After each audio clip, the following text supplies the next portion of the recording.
Cem törenleri ve bu törenlerdeki uygulamaların kaynağı Kırklar Meydanı'na ilişkin söylencelerdir. Bu söylenceler eski Türk inançlarının İslamiyet içinde varlığını güçlü bir biçimde sürdürdüğünü gösteren zengin örneklerle doludur. Miraçlama ve semah bu ilişkiyi çok iyi gösterir. Miraçlama, Muhammed Mustafa'nın miraca çıkışını ve sonra da Kırklarla tanışmasını konu edinir. Hz. Muhammed Miraç'tan dönüşünde Kırkların sohbette oldukları eve gelir. Kapıyı çalar ve "Kimsin?" sorusuna "Peygamberim" diye yanıt verir. İçeridekiler "Peygamberliğini ümmetine eyle o zaman" derler. Hz. Muhammed bir kez daha kapıyı çalar ve bu kez "Resulüm" der. "Bize hacet değildir" diye yanıt alır. Üçüncü ve son kez kapıyı çaldığında "Kimsin?" sorusuna "Hadimül fukarayım" yani fakirlerin hizmetçisiyim yanıtı verir. Bu kez kapı açılır. Hz. Muhammed'i "Hoş geldin" diyerek içeri alırlar. Hz. Muhammed "Siz kimlersiniz?" diye sorar. "Biz Kırklarız. Hepimiz bir gönül, bir cihetiz. Birimiz neyse hepimiz odur" yanıtını alır. Büyük küçük, kadın erkek farkı gözetmeyen, birimiz 40, kırkımız bir anlayışıyla birbirine kenettiren bu grubun uyguladığı birlik ve eşitlik ilkesi, Hacı Bektaş Veli'nin "40 budaklı Şam'dan da kırkımız bir yanarız" dizesinde yansır. Kırklar Meydanı'na ilişkin söylencede Cem törenlerindeki semah hizmetinin kaynağı da açıklanır. Kırklar Meclisi'nin piri Ali'dir. Hazreti Muhammed içeri girdiğinde meydanda kadın erkek 39 kişi bulunur. Selman-ı Farisi dışarıdadır. Selman içeri girerken bir üzüm tanesi getirir. Hazreti Muhammed'in önüne koyar ve "Ey Hadimül Fukara, bize bunu taksim et" der. Hazreti Muhammed üzümü Cebrail'in getirdiği bir tabak içinde ezip şerbet yapar. Şerbet kırklardan birinin ağzına değince hepsi sermest olur. "Ya Allah" diyerek semaha başlarlar. Cem törenlerinde de Miraçlamanın bu bölümüne gelindiğinde semaha kalkılır. Kırklar semahı dış alemden iç aleme geçerek hakla bütünleşmenin coşkulu bir anlatımıdır. Semah dönenlerin hakla arasındaki perde kalkar.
Allah Allah, semahlar saf ola, günahlar affola, döndüğünüz çarkı pervazlar hak didarına yazılar.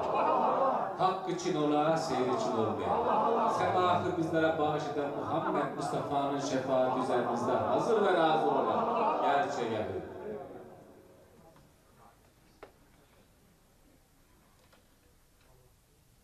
Tevellanız ve teberranız kabul ola. Allah deyip bağırma. Irak sanıp çağırma. Hakkı dilden ayırma.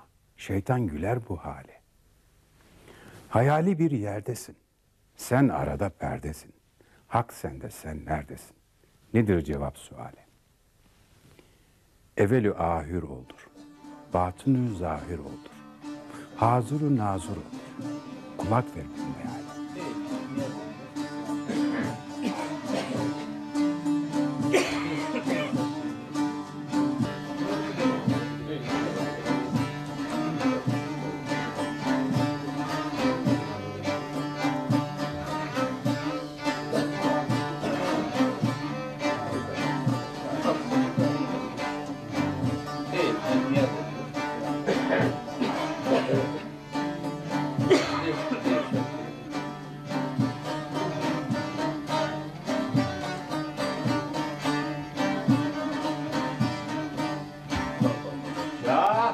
Öğretisini yaratanla yaratılanın birliği ilkesi üzerine temellendiren Hacı Bektaş Veli, muhabbetin dilinde erkek dişi ayrımı yapmaz.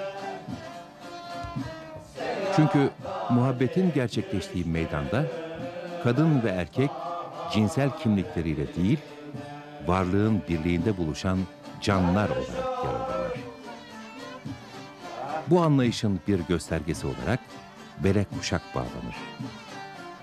Kuşak, yola bağlanmışlığın bir simgesi olduğu kadar nefsi öldürmenin de anlatılıdır.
Cem törenlerinin ayrılmaz bir parçası olan semahlardaki hareketler, kuşların, özellikle turnanın uçuşunu çağrıştırır.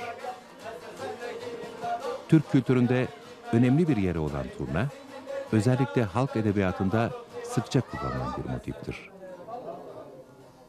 Kimi zaman uzak diyarlara, kimi zaman sevilenlere duyulan hasreti temsil etmiştir turna.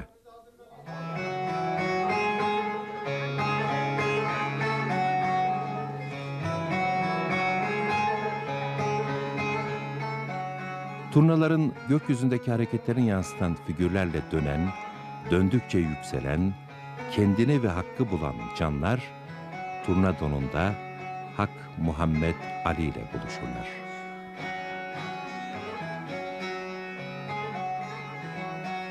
Turna semahı bu buluşmayı anlatır. Avazı Ali'ye benzetilen turna, kuzeyden güneye, güneyden kuzeye göç ederken Anadolu insanından selam götürür Ehli Beyt'e 12 imama. Onlardan da selam getirir Anadolu insanına.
Cem törenlerinde görülen 12 hizmetten bir diğeri sofra hizmetidir. Sofra hizmeti kurbancı tarafından yürütülür.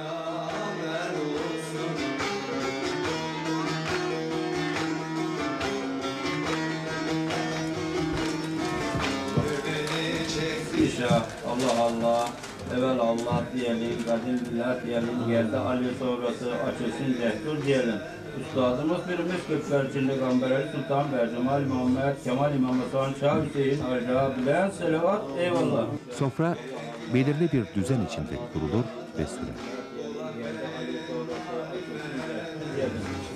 İsmi Şah, Allah Allah, Şah Resulü diyelim, Şah'ın yanına diyelim.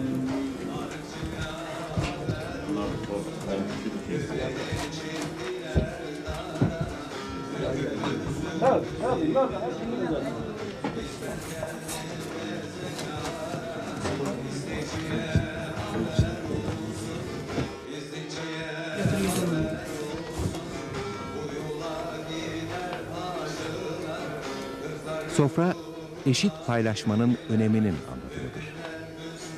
Lokmanın dağıtılmasında büyük özen gösterilir ve katılanların rızası alınır. Lokman var mı? Sandıran mı? Elinden yoksun tahtı terazek nasaklı oldu mu razı? Elinden yoksun bizden terazek nasaklı oldu mu razı? Allah Peygamber size razı olsun.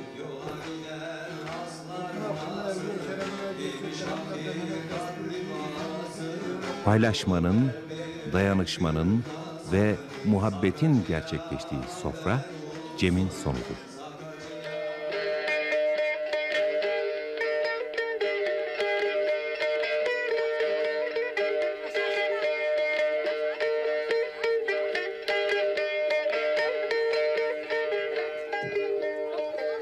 İnsanları olgunlaştırmayı ve hakikate ulaştırmayı amaç edinen Cem törenleri, eşitliğin, dayanışmanın ve hoşgörünün her seferinde yeniden inşa edildiği, bu değerlerin kuşaktan kuşağa aktarıldığı bir ibadet biçimi olarak yüzyıllardır varlığını ve etkisini sürdürüyor.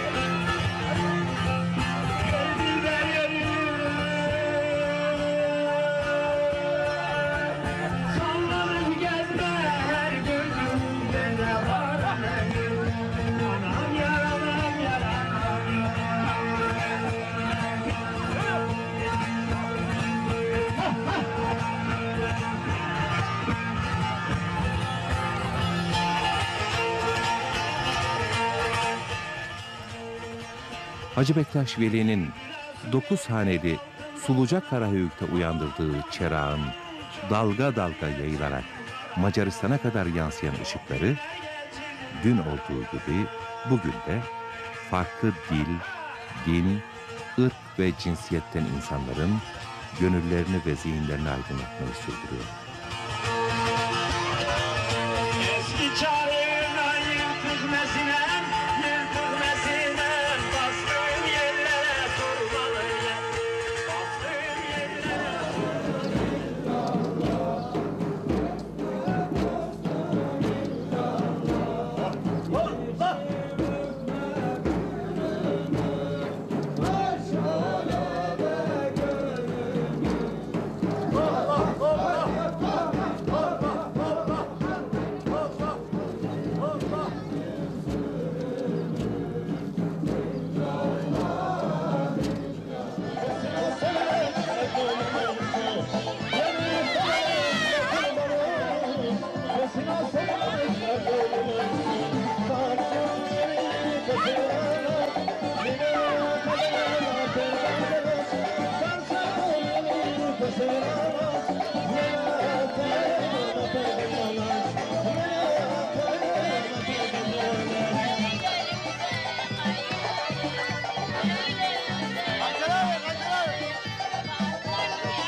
Ahmet Yesevi'den Hacı Bektaş Veli'ye uzanan çizgide olgunlaşan ve Türk hümanizminin önemli bir kaynağını oluşturan öğreti, çağlar öncesinden bugüne evrensel mesajlar taşıyor. Sevgi muhabbeti kaynar yanan ocağımızda. Bülbüller şevkle gelir, gül açar bağımızda. Hırslar, kinler yok olur aşkla meydanımızda. Arslanlar, ceylanlar dosttur kucağımızda.